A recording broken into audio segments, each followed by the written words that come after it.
All right, guys, thank you so much for joining Oops Palsy Podcast today. It has been a minute. I am glad to see everyone. I hope everyone is doing well. We are joined today with attorney Russell Gregory, who runs Cerebral Palsy Law Centers. Go ahead and tell us a little bit about yourself, Russell, and how you got started and what that journey's been like for you. Well, first, hi to you, Sharon, and thanks for the invite again, and you as well, Tyrell. I really appreciate it from both of you. Yeah, it's a great opportunity to actually talk to people who are in this tough situation and let them know that they do have a resource. Basically, I'm an attorney, and for about 40 years, I focused almost exclusively on pregnancy and labor and delivery birth trauma cases. And it's a very intricate area of the law. The cases are very hotly defended and hugely financed, as you can imagine, by healthcare and insurance companies. So it's quite a battle. And within this little area, you need to know what you're doing. So it's a pleasure to be on. It's an honor to be on. Thank you very much. I'm able to help kids and their parents in all 50 states.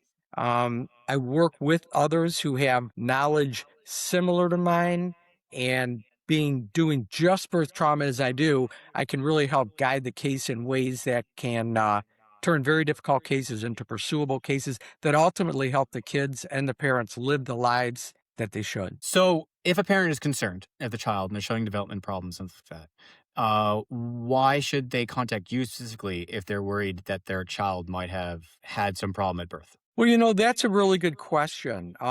For the most part, the big advertising firms that you see, they're really not birth trauma focused. They Yeah. may advertise specifically for birth trauma, and not to disparage anyone, but honestly, they're pulling a lot of cases. They're taking the most obvious of them, and maybe the not so obvious ones slip by. And parents will hear from calling a toll-free number, and they ask 3 questions and say, not a case, we're not interested. And that's oftentimes just not the case. They need to talk to someone who really understands pregnancy and labor and delivery birth related injuries. And that's where I come in. I when they get me, and they always get me personally, incidentally. I hope you have up on the screen my Cerebral Palsy Law Center's Facebook page and my cell phone number. That phone number that you see is my personal cell phone number. When you text or call that number, you get me. And likewise, when you respond on my Cerebral Palsy Law Center's Facebook page, you get me. So you're going to have my mind on your matter. And if we can get past things like the statute of limitations, if too much time has gone, there's nothing I can do. But I ask you that right up front. Yeah. Then you've got my brain on this, and I will do everything that I can for you. That's what I do. What's the statute of limitations rule? Is it varied between cases, or is it a very set process? Yeah, that's a good question. It varies from state to state. So we've got 50 states, and they all have different statutes of limitations, particular to the state. So the first thing that I always ask parents, and I have them whether they text me or they message me or comment on my Cerebral Palsy Law Center's Facebook page, first thing, just to make it real easy on them and right direct to the point, give me the child's birth date and the state in which your child was born. Birth date and state. And I answer very quickly with, there's either still time or there's not. Very oftentimes there's still time. I can think of a case that was last couple years, ended up getting this child multi-millions in a case where the mom didn't contact me until the child was 18 years old, 18 and some months. Oh, Yeah. wow. Well, listen, it just happened to be in a state where the statute of limitations deadline was the 19th birthday. And of course, I Oh, told her that. wow. I said, I'm going to get all over this just as fast as I can. And I did. And we actually filed a lawsuit days before the statute of limitation was going to run. And we ended up Oh, pursuing wow. it to a phenomenal outcome for this child and his mother. Amazing. So, yeah, That's a so no matter good where you're college at, fund. unless you absolutely know, for example, that your statute's gone, and let me look at it for you, because I Yeah. check out every state, and if there's something I can do, I will do it. Yeah. Talk to the Yeah. man. He'll Now know. this is now I'm as part of being doing the podcast and trying to help support the community as much as we can. I do spend a lot of time in cerebral palsy Facebook groups, and this is something that we've run into a bit. But what if other lawyers have already declined their case? is it something that they should still reach out and inquire about? Or like what process would you recommend for that? Yeah, that's a very good question because typically parents, fairly early on, as soon as they might recognize something wrong, they inquire. And again, typically they'll Mhm. call some kind of a toll-free number or see a TV ad, and they'll call. And unless it's a lockdown, slam dunk case that any honestly receptionist at a firm would know is a case, if it's not that, they'll get turned down. They'll get turned down quickly. Or sometimes the case will be taken and even the records looked at and they'll be told that it's not a case. But again, there could be a case in there. I want to tell you something. This is really an amazing thing. I didn't realize when I started out, and the more I learned, the more I was able to do this. Every very substantial case, and I'm talking millions, multi-millions, that I have ever turned for a child and parents has been turned down by other attorneys, almost everyone, I should say, and typically multiple times. Typically, I'm talking 3, 4, 5, 6 times been turned down, and I That get feels it like pursued. applying for disability. Right. And I hate to laugh at that. I know that's a nightmare. No, Whole no, different discipline. you're Yeah, allowed to laugh, sir. You're allowed to tell laugh. you what, It Terrell, I took get me 5 it's terrible. times. Ah, 5 times, and I got a car, and only then did they go, "Okay, now we see it." And it's like, why did I have to try 5 times when 5 someone times. somewhere Oh, went God. that's somewhere went, "Wow, you're really disabled. You should have had help by now." You need to find a person, right? Right? The A person that yeah. person. understands. Oh, that's awful. That's Yeah. awful. But yeah, Yeah. so this is similar. I say, I don't care if other, in fact, I tell people, I don't care how many have turned it down. Let's talk. Let's see what I can do. I come up with Yeah. things, I find things, and I make them pursuable. And if I can do that, and when I say multi-millions, this is not the lottery. I mean, as you know, these kids have suffered grievous injuries. Their lives are compromised in countless ways, as are their parents. They need things. They need transportation. They need therapies. They need homes, really nice homes to live in. They need vacations like everybody else. They need to live normal, Not just nice, they need good, accessible meaningful homes. lives. Like, they need Yeah. accessible homes. It's not just nice, it's Yeah. not just like a shining, like, mansion on the Yeah. hill. Ramps, handlebars, bathroom accessibilities, food preparation, bathroom accessing the toilet.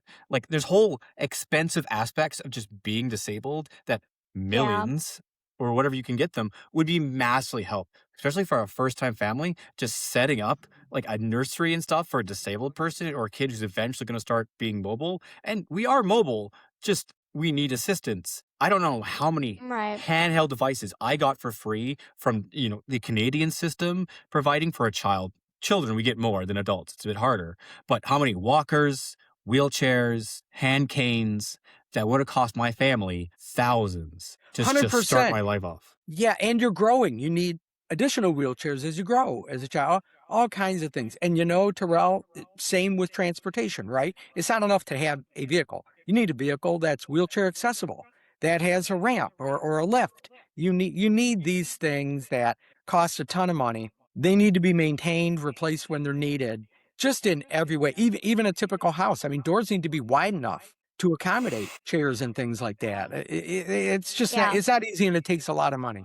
And and Yeah. and anyone in this situation knows it. Yeah, especially Yeah, with growing children, because AFOs, especially. the leg braces, like I would get it every year. I would go to Yeah, Calgary Children's Hospital every year because every year, as a growing child, my legs would get too big, and I have to get new AFOs, or they like basically crush my legs as they grow. gonna say if you don't have the right size Yeah. AFOs, then you're Yeah, worse. and Yeah, and you'll I'm Oh, develop yeah. and them. I'm Yeah, Canadian, right? So when I went, it didn't cost me anything, but everywhere else, just the United States, those AFOs, especially all the other things, every Very year costly. Very being costly. spent every yeah, year. yeah. Yeah. And you can fight I the system, can't. and it's way worth doing.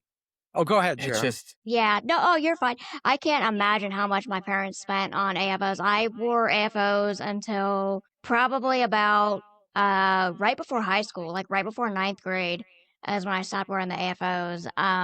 And there were times where like it's a whole process. Like I would at least back then it was like a weeks long process thing. You had to go and do the plaster and the casting and then wait, and then sometimes they wouldn't fit right, so then they'd have to redo them, and it's time consuming, and it's not just the aspect of like the medical cost as well, because you have to think in terms of like if you are a single mother or a single father, or if you just don't have a lot of financial support and you have to take off work for all these physical therapy appointments, not everybody has someone that's going to be able to watch their kid or, be able to handle the level of care that a child with cerebral palsy needs.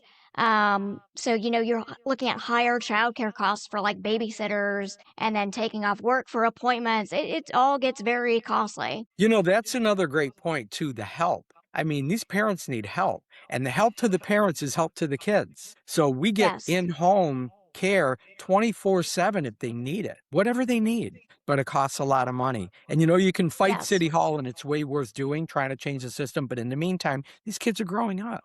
They need the help now. Yes. The parents need the help now. So that's what I get them now. The now. Yes. Yeah. Uh, so you mentioned millions, right? That's money income. Yeah. What can you do for children and parents? Like, is millions, but is there like other services or other things you can acquire in a decision?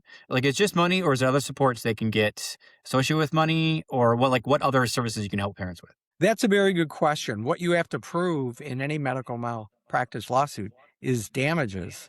And as you both know, the damages are astronomical. All these things cost so much. So while a judge or a jury can't cause you to get specific services or equipment, they can enter a judgment. The jury can find for the plaintiff, and the judge enter a judgment consistent with the damages that are proven. So the money is there to fund specific things. So what specific Mhm. things? We always have a life care plan created by a life care expert in particular, showing the particulars of the care that's going to be obtained for the child with this money. So when we say multi-millions, we show multi-millions in damages. And remember, it's throughout the course of their life Yeah. when we win one Yeah. of these cases. So Oh yeah. multi-millions, 100 million and more in damages that this child needs. And then once you have that money, then you can buy all the particular things that are needed. So when I talk about the money, that's what the lawsuit gets. But we have specific life care plans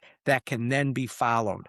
All the Mm. therapies that they need so they can maximize Mhm. their independence, all the care that the parents need, so they can be 10 people like they need to be to take care of the Yeah. situation. They get those people. So really the dollars, I talk about them in terms of dollars, but that's because it follows a life care plan.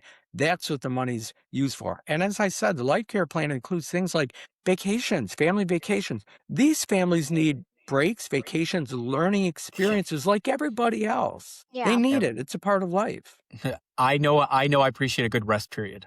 right? So, Yeah. And I Yeah. think and I think as a kid, those experiences of vacation are valuable because like I think I went on like one vacation when I was a kid, and that was it. That was all my parents could ever afford. Yeah. And we went to the state fair. It wasn't a lot. It was a lot of fun. And as a kid I really loved it, but there are invaluable memories and moments that you can make on family vacations as a kid during times you're not going to get that time back. And it would have been great to go on more vacations with my family, and I do think it is an invaluable experience that not everybody does get to experience. So I think uh, that's definitely not something that should be kind of looked over or kind of scoffed at. I Correct. couldn't Yeah. That's I why we couldn't always see the include that. I couldn't see the Pacific Ocean and swim there and hike and see that and all that stuff. And my dad didn't drive me 4K into Vancouver Island in the forest because I certainly wasn't getting there by myself. So, Right. like, without Yes. assistance, without my parents, without a Yeah. system support me, I couldn't have experiences that everyone brags about that they can do every other weekend. And for Yeah, me, it's a and life change experience. without the finances in place, that can't be done. But if Right. the parents have the finances in place, that can be done. And it is done. It's And wonderful when I see it happen for these kids and it's these families. Yeah, it's like when I look at kids and I imagine like poor kids or kids are in rough homes, and it's just like the normal joy of a child that should be experienced. And especially when it's us, when we experience that and suddenly our body limits us, it's like being pulled back from going to play with your Yeah. friends. It's by some invisible force that decides that you're just not a part of them anymore. And Right. Like, and it keeps pulling every time we get older, and we try to do jobs, and we try to do schooling, and a big boost like that, just to help us the ability to go around. So that pull is lessened. It's not gone. It's not always gone, but No. lessened just a little bit by addition of like disabled bicycles and handrails in the home, so I can get around. And I'm sorry, moving to a city with a good transit system. It takes that little bit of Yes. pull that just rips us. Not doesn't take us out, but just makes it a little bit harder to enter normal society. It makes it so much easier for us to integrate. Yeah. Yes. And what it does for you Well, cognitively and emotionally is wonderful. Yeah. Yeah. yeah. And that's part of the reason, a large part of the reason that I started the podcast was because of how isolating cerebral palsy is. I didn't meet somebody with cerebral palsy, Ty, until I was 32. And that to me is crazy because it's not really a rare disorder when you actually look at the numbers. Um, and doing something like this where we can give back to the community and help provide support and actually be there makes a big difference in how I view the disability and how I view myself and how I kind of, I guess, cope with it. And when you talk about like making a lifetime plan with the finances that the law firm helps grant whenever you win cases and stuff. It's people don't realize that the older you get, you have more problems with cerebral palsy as well. There's hip issues, there's mobility issues. A lot of Incontinence. people, yeah, a lot of Yes. people like myself, I don't drive. Ty doesn't drive. A lot of people with cerebral palsy don't drive because of the spatial awareness aspect of it. So then that means I have to shell out 8-10 bucks for an Uber here and there, or I have to have somebody else take me and take time out of their day or their busy schedule. So it's I feel My like there's dad a lot of spent aspects that go into 1,500 it that buying me a new scooter to get around. oh Yeah. 1,500 for a new wow. scooter. Mm. It's a Oh, really that's good so one. It's steep. a really good one, but I couldn't have done that myself. Right. Yeah, that's And yeah. it's a thing that lets me like Sarah says driving, right? Like getting around the city, even with a good train system and all that, it lets me just put my helmet on, get on the scooter, and Just drive to go get personal things and groceries. yeah, it gives you that bit of That independence. yeah, and there's one little piece of equipment that we're talking about in the whole span of someone's life and something like one thing has made such a difference to you, and yet it couldn't be afforded if the finances were not somehow in place. So Yeah. that's a wonderful example right there. So during our last interview when we had you on last, you had talked about some of the signs that parents should look for. Um, so I guess I kind of wanted to have you touch on that again a little bit. What should parents look for, or what I guess are the early signs of cerebral palsy that may not necessarily be well known, or they may not think to kind of I guess have like a red flag go off or something like that, you know what I mean? Yeah. Well, yeah, let me answer that, and then I wanna talk about the care experience itself, so parents might recognize a Yeah. situation that could result in this, but going to that, basically, and here's sort of the nutshell thing, looking for indications that their child is not meeting milestones. And that starts right off the bat. What should a little newborn baby be able to do? Pretty quickly, pretty soon on in development. Track your finger. If you put your finger up in front of their Yeah. face and you go like this, like that, they without even having the head control of an older baby, exactly. Their eyes should go like that. If they're not tracking, the eyes are connected to the brain. That could be some indication neurologic disturbance of brain damage. So something Um, like tracking. that's a few Uh, weeks to a month after, and that's when baby's able to focus at a certain distance. yeah. And it's the mostly because the palsy affects the muscle groups around the eyes. And it's a newborn baby. It's a new baby. Like the also older, we get more muscle tone. But the newborn baby, it's literally it doesn't have the muscle tone to do that. Right. Grip strength is one I've been noticing in some kids who are affected in here, family, friends, stuff like that. And I'm like, okay, you need to get that checked. It's because they can't grasp at this like the 1 month, 2 month mark just to grasp things. Yeah, like your That finger. You always give yeah, a baby your finger and they grab your right. finger, right? And you But they notice their can't. grip strength is weaker, or they can't Mhm. squeeze, or they can't Yeah. grab.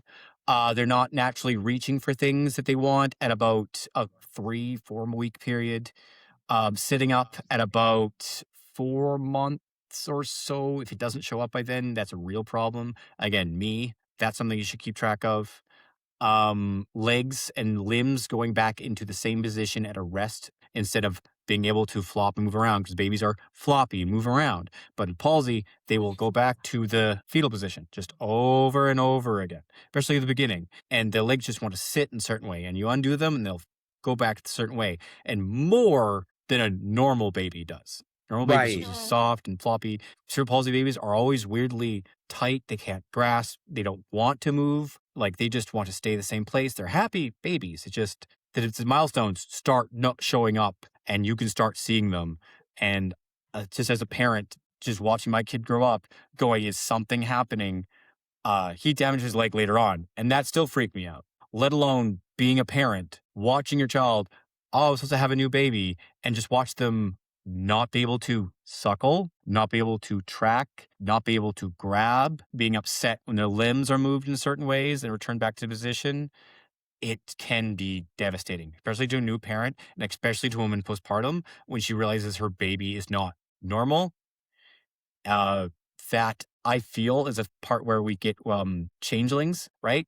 Because people started to notice babies with palsy and other things, not to look, this isn't my baby. It's not grasping, suckling, doing these things. This must have been replaced with a fey child. So it's throughout history, it's important, but it's I'm sorry, just a lot of emotions there because I've experienced it and I've watched kids I've found important do it, and I've gone in both ends on how watching the milestones not happen just be emotionally devastating. Yeah, yeah.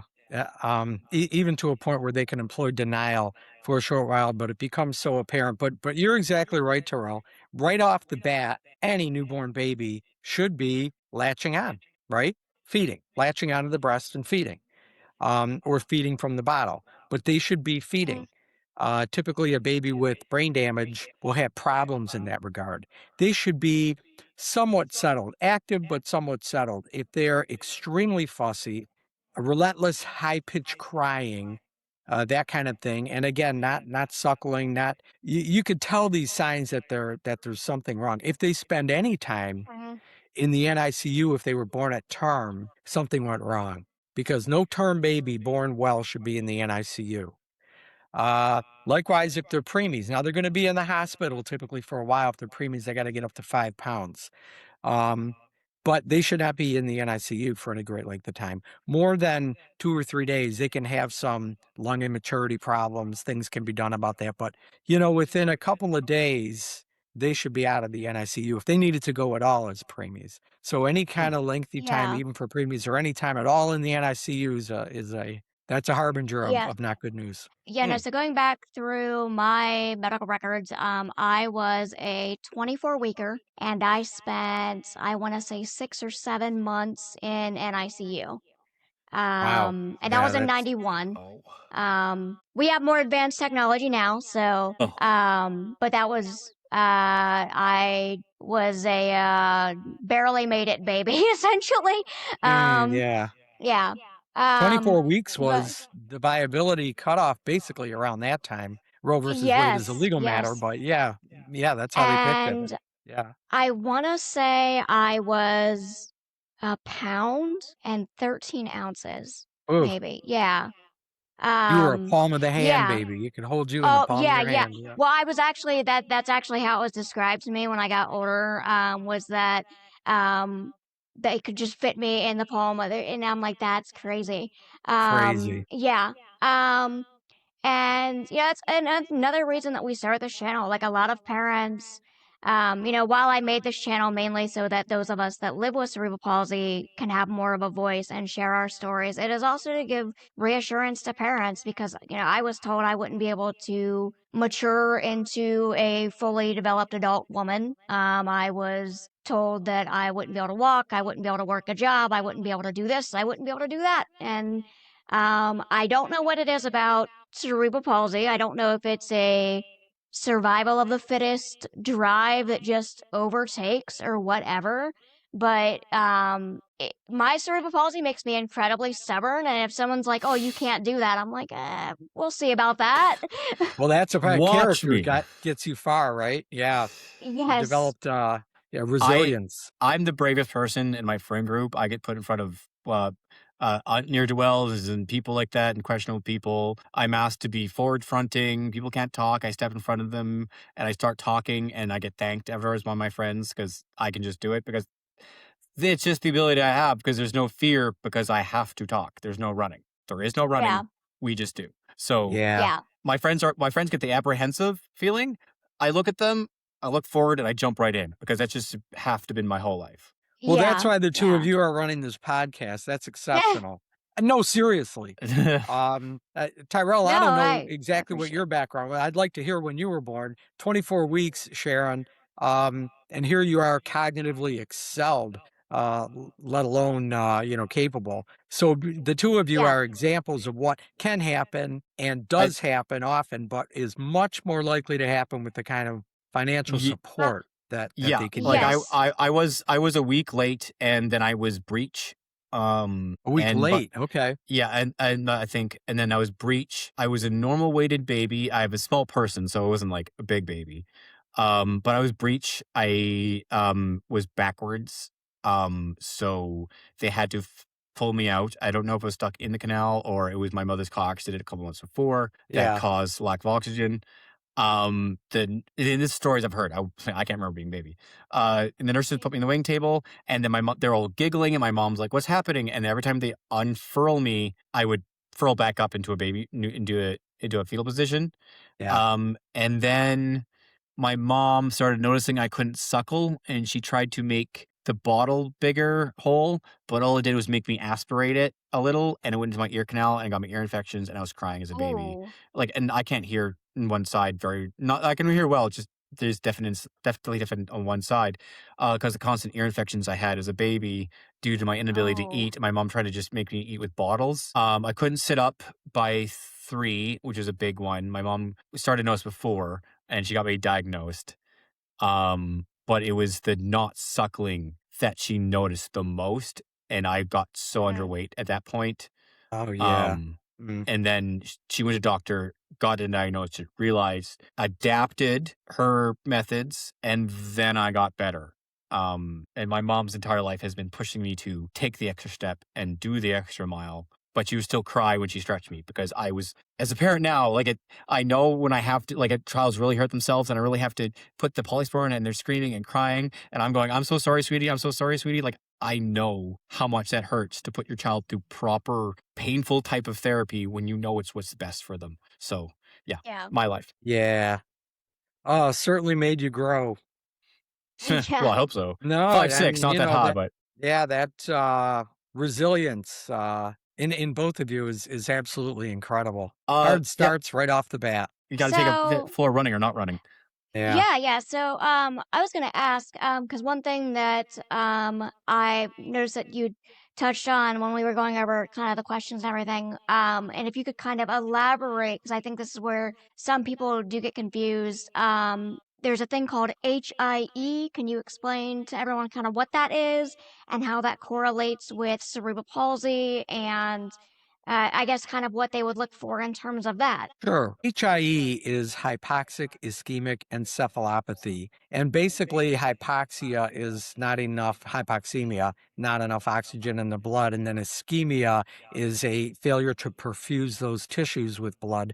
So, hypoxic ischemic means inadequate blood supply of oxygen and not getting to particular tissues. And then encephalopathy is a disorder of the brain. So, this is the brain not being fed adequate oxygenation through the blood due to hypoxia ischemia, resulting in brain injury. And it shows up as specific patterns on MRIs like periventricular leukomalacia or PVL. You might see that. Those are enlarged ventricles due to death of white matter that surrounds the ventricles. So that's a typical finding where hypoxic ischemic encephalopathy was involved from the labor and delivery. How would you see that syndrome, hypoxic ischemic encephalopathy or HIE syndrome neonatally? Basically, you're going to see low APGAR scores. APGARs are scores that they give the baby at 1 and 5 minutes of life. That tests the most rudimentary neurologic function, like breathing. Color. Are they being adequately perfused with blood, fed with blood flow? Uh, Irritability, which is really activity. Is the baby moving, etc.? So they can get a score from 0, which is nothing, to 10, which is the baby's completely fine. So you would see a low APGAR score, 2, 3, sometimes a little higher, but you'd see a low APGAR score at 1 minute, and typically a low APGAR score, maybe mid-range, at 5 minutes. So you'd see those kind of APGAR scores. You'd see, as a next category in HIE syndrome, you would see metabolic acidosis. What is that? When the brain doesn't have enough oxygen to metabolize, it switches to metabolizing glucose, sugar. It'll metabolize the Okay. sugar in the face of lack of oxygen. And the byproduct of that, anaerobic, they call it, because it doesn't involve oxygen, it's sugar metabolizing. That results in lactic acid. Yeah. So the pH of the blood drops from a normal pH, if you remember science class, right? Normal pH to a low pH because it becomes more acidic. The base is taken away. It becomes more acidic because it's acidosis. This metabolic acidosis ends up in the blood, and they can test the baby's blood and they see it. You would see acid base numbers like 6.8, 6.9, typically below the 7s instead of something more normal like a 7.3, 7.4. So you're going to see an acidic. You can have an acidic reading from respiratory acidosis, but that's different. You look for a metabolic acidosis, which basically is the base excess reading in a panel of sampling the newborn blood or the cord blood. So that's the next thing. You would see typically seizures in the newborn period, 24 to 72 hours. You wouldn't see it right away if the baby's born seizing, then the brain damage occurred hours to days previously. If the baby comes out and is seizing in 12 hours, 14 hours, 24 hours, that can be related typically to the labor and delivery. So you look for seizures. Sometimes seizures are as unnoticeable as the baby just not moving. Staring. You tend to notice things like staring spells in months-old babies as opposed to a newborn, but you can see it in a newborn. So they can be missed, but you look for something like that seizure activity in the newborn period. Those are the types of things that you see in HIE syndrome that would indicate a lack of oxygen causing brain damage. The fourth actually is multi-organ system failure. So, for example, and it's because the body, and I don't mean to talk too long here, I'll wrap it up right here with this, Oh, but you're the okay. body, in the face of lack of oxygen, is going to try to preserve the brain. It shunts blood to the brain to protect the brain, and if it needs to do that enough, it doesn't get oxygen or blood flow to other very important organs, like, for example, the kidneys. So there are going to be disruptions of urinating, infant urinating, because the kidneys aren't getting adequate oxygen supply through the blood because the body's trying to protect the brain. So you're going to see other organ systems start to fail. So that's the fourth element of HIE syndrome. Those things occurring neonatally, almost always they're going to diagnose HIE syndrome, and that's a labor and delivery thing, causing brain damage. Now, a parent notices all these symptoms. When is when it's too late to contact you, and which state has the lowest statute of limitations? Yeah, that's that's a sooner. good question because they really vary. I've seen states as high as certainly 21 years, and I think there's one that's even 23 years, unbelievably. Oh, wow. There's one that's 1 year, and that's Louisiana. Oh, Oh, my gosh. Talk about a legislature not helping kids, right? 1 year. 1 year. Yeah. And oftentimes, as you all know, the neurologic symptoms can show up late. The labor and delivery Yeah. connection is not quick, and a lot of what I was talking about with HIE is sort of a classic case, easy to recognize, typically if you have all four things. But these cases that are tougher to pursue, sometimes these injuries don't even show up until the kids get into school and they start dropping off. I have one like that right now, twins, and this mom contacted me when her twins were just months old, and I've stayed in touch with her over the years because she said everything seems fine. I said, okay, that's great. Let's stay in touch over the years and let's see how they do as tasks get harder. They were all the way until they got into school, but now they're in school. they're 7 or 8 years old, I believe, and they're dropping off. One already has an IEP in place. That's an independent educational program, as you know, an IEP. And that's the school's recognition that this child has a problem and needs an individual learning program to move forward. Yeah. So one of these twins already has an IEP, and the mother is trying to get one for the other now because that one is dropping off too. So, in Louisiana, guess what? That child is out of luck. In Florida, that child is out of luck. They have now statutes longer than that. Louisiana is the only 1-year statute. But Mm. Florida, hurry up and find out. Various other states, hurry up and find out. Some states are much longer. Not unusual is 10 years. Michigan is 10 years. 12 years, 16, 18 years, and again, some 19, 21. I think there's even 123. But here's what I would say to parents. If you don't absolutely know what the statute deadline is, contact me. I'll look it up for you in no time. I'll find out very promptly for you. I need the birth date because they've changed in the various states over the years, Mm. frankly, through tort reform. As profit-making entities have tried to cut off kids from making claims, they've shortened the statutes of limitations. Yeah. Some states haven't, or their Supreme Courts have overturned attempts to do so. So I have to check the individual state and the date the child was born. So, general safe rule, it's never too early to contact you then. Correct. It can be too late. It's never too early. Never Okay. too early to have me look at it for you. And it won't help just to ask the questions. It won't hurt just to ask the questions. Oh, yeah, it never hurts. Nope, and I can answer Yeah. very quickly. And again, I mean, as easy as texting me, if you see that number there, that's my personal cell phone. When you text Yeah. me, you get me. I'll look it up immediately, and I'll get back to you immediately. And likewise, if you contact me on the Cerebral Palsy Law Center's Facebook page, you could either private message or you can comment right on the page, but I'll get back to you very quickly. With just those two pieces of information, you'll know in a hurry whether it can at least be looked into. The date of birth and the state of birth. Did we go? I think we went over how most babies get injured in labor and delivery. Are there any special ways, more than you've described, that it happens? Yeah, well, HIE syndrome is a typical one, hypoxic ischemic encephalopathy. There are other avenues. I think we talked last time. Yeah, in fact, we did kind of in depthly about the shoulder dystocia injuries that can injure. Yeah, that one. One arm and Yes. shoulder. Yeah, Rewatch that awful. one, folks, because wow, just Yeah, watch our earlier podcast because there's a lot of detail in that. If your child is having a problem with one arm, and then especially if you've been told that it's on account of dysfunctionality of the brachial plexus nerve complex, and it's been there from birth, there's a very good chance that the anterior shoulder was impacted. Things weren't done to immediately release that shoulder, and there became an injury, a permanent injury, typically, to that nerve complex that innervates the entire arm and shoulder. It's a Oh, terrible injury. yeah. Other That things sounds are, awful. yeah, cord incidents can decrease perfusion. The baby can be on the cord in an awkward way. There can be a true knot in the cord that tightens.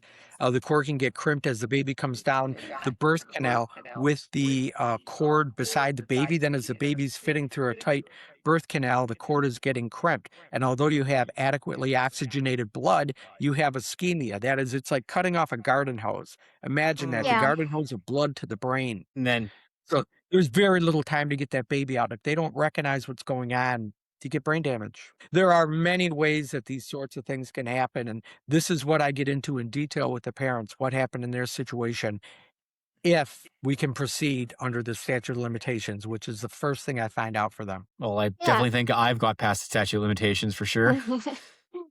Yeah, Um, unfortunately. Yeah, I hate to say that. Yeah. Yeah. I've- So I know for many parents, that whole process of reaching out and contacting somebody and just kind of like not knowing the next steps, especially when you're already dealing with like trying to come to terms with the fact that there's something wrong with your child or something's not Mhm. exactly right. So what does the process look like for your law firm once they make that first step and they're able to take on that case? Like, do you have a team of lawyers or do you have a team of like medical staff that help review everything, or like how does that look for you guys? Yes, I work with other attorneys and firms who have knowledge similar to mine throughout the country. This is the way, and I learned this over the years here. You've got to know people in every state because it's a big country and there are 50 states. And you also have to know people who know the things that you know and recognize what you're talking about. You got to speak the same language. And I work with Yeah. attorneys, other attorneys, and doctors, physicians in various specialties all around the country.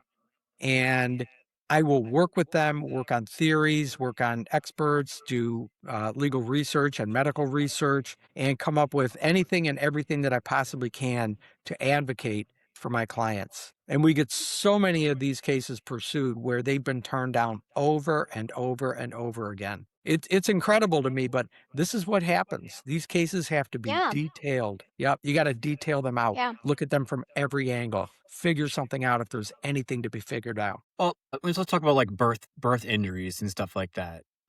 Would any apply to anything like prenatally, like during the moments of gestation or something like that? Like Yeah, that's a any good question. That's a really good question because oftentimes, when parents start asking medical treaters about what happened, why is their child like this, very, very infrequently do they say, well, medical malpractice caught. They don't say it pretty typically. Um, and oftentimes, if it's clear that this didn't happen during labor and delivery, that's the only answer that parents get. And they're not told, hey, but this could have happened prenatally, and it could have been on account of these various aspects of prenatal malpractice that could have caused Mm, this. A typical mm, example would be pregnancy-induced hypertension or toxemia of pregnancy leading to preeclampsia, where things like the mother having high blood pressure in the pregnancy, uncontrolled or unrecognized, mm, blurred vision related to that, significant headaches related to that. If a practitioner doesn't look at these aspects, might say, take something for your headache. And depending on their gestation, they shouldn't even do that. But it's never looked mm, at from the aspect of, was this baby compromised in utero along the way in the pregnancy in a way that damaged the brain? And there are so many ways that this can happen that we've got to look at yeah. the prenatal care. And so often I end up basing cases upon the prenatal care. I could think of one that I'm working on right now where the whole case ended up being prenatal. It's always been looked at from the aspect of labor and delivery, and it's a prenatal case. And I got the mm. Oh, theory. wow. So I Oh, believe we're going to be able to move forward on that. Oh, luckily wow. for That's them. awesome. Jeez. Yeah. Yeah. Yeah, no. Well, I want to thank you for coming on again. We really do appreciate it. And I love what you do for families. And I love that, you keep up the good fight. It's good to have people in our corner that, try to help give families at least some reassurance, and kind of at least steer them in the right direction on, where they can go if if they are worried about it being like a medical Mm. malpractice case. And even if they're not, I mean, it can't hurt to call and ask, just because I feel like that's something that you may not actually know until you sit down and talk with somebody. And, Knowing that there's some um, help out there. Yes, yeah, especially if you've already been told no, and so many have been told no by other yeah, attorneys. It happens as I say, virtually every multi-million dollar mm, case that I've gotten for clients has been on turndowns, multiple turndowns from other lawyers. So there is hope. If the statute of limitations hasn't passed, I only need to know the date of birth and the state. And if there's still time, I will look at it for you. Absolutely. And Awesome. parents should know there's nothing intimidating about it.